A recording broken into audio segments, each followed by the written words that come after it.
Okay, so we're continuing our learning of Mishnah Shabbat. We're finishing the first chapter now. We're going to do Mishnah 10 and 11. And we're still talking about things that we prepare that go into Shabbat. Things that, different things like now we're talking about cooking, that it might be an issue of something continuing into Shabbat that you're starting before Shabbat, on Erev Shabbat, and whether or not that is a problem, and what are the parameters which make it acceptable. Ein solin basar, batsal uveitza, we may not roast meat, onions, or eggs unless there's sufficient time for them to become roasted while it is yet day.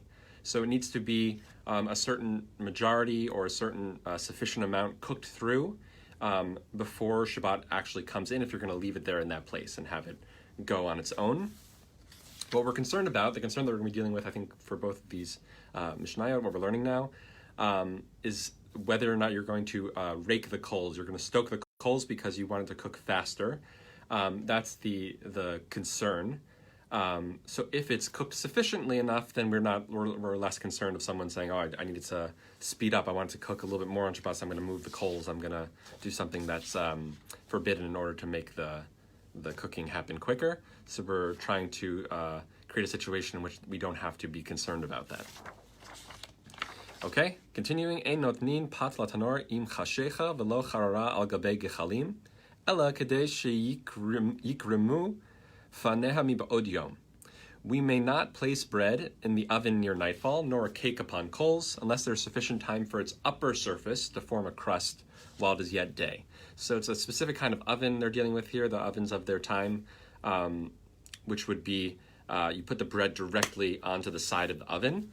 So they're saying, here the Mishnah is saying that unless there's sufficient time for the upper surface, so the part that's going to cook slower because it's not directly on the side of the oven, there has to be enough time for that to cook. So this is a stricter opinion compared to what's to follow, which is Rabbi Eliezer Omer Kadesh Yikrom Hatachton Shela.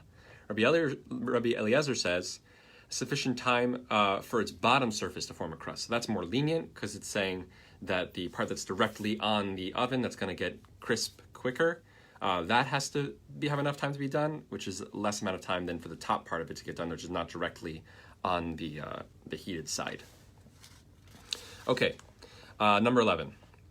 Mishal shalin et ha-pesach batanor im chashecha uma'achizin et ha'or bimdurat beit ha-moked. So we may lower the Pesach sacrifice into the oven near nightfall, when the first night of Passover, when there was the Passover sacrifice, and when the first night of Passover would be on Shabbat. So we may lower the sacrifice into the oven near nightfall, really close to when Shabbat's coming in. So what's this about? And we may ignite with chips the fire of the pyre in the temple fire chamber. So why are these exceptions? Why are we allowed to do these really close, and there's no kind of discussion here about how much it has to be done? Because of the care that's being taken and the people that are responsible for what's happening. So because with the Passover offering, it's happening, the Kohanim are supervising. They want to do a good job. Everyone takes it very seriously. You have multiple people there that are going to make sure that someone doesn't forget, isn't absent-minded and starts stoking coals. So we don't have that same kind of worry in the situation of the Passover sacrifice. And the other situation we're talking about is a fire that was in the temple. The Kohanim would warn themselves near it. The same kind of thing, that if, because of the context, the circumstances, who's there, the level of responsibility and investment in the task that they're doing, we don't have the same concerns of absent-minded stoking of coals. Then we go on, uva gvulin, kedei shete'echoz haor biruban. But in the country, so this is not located in the temple, outside of the temple, this may not be done unless there is sufficient time for the fire to take hold of most of them. So this is the second example that we gave about the chips that are going to help light the fire, getting the fire going. So and when you're not in the temple, when it's not the same kind of level of care, and we're the temple, we have less of this concern of absent-mindedness, so we go back to having the concern of absent-mindedness. So it needs to be that there's enough time for the fire to really get going, so that you're not going to want to move things around to make it go better. Rabbi Yehuda Omer, befechamim kolshu.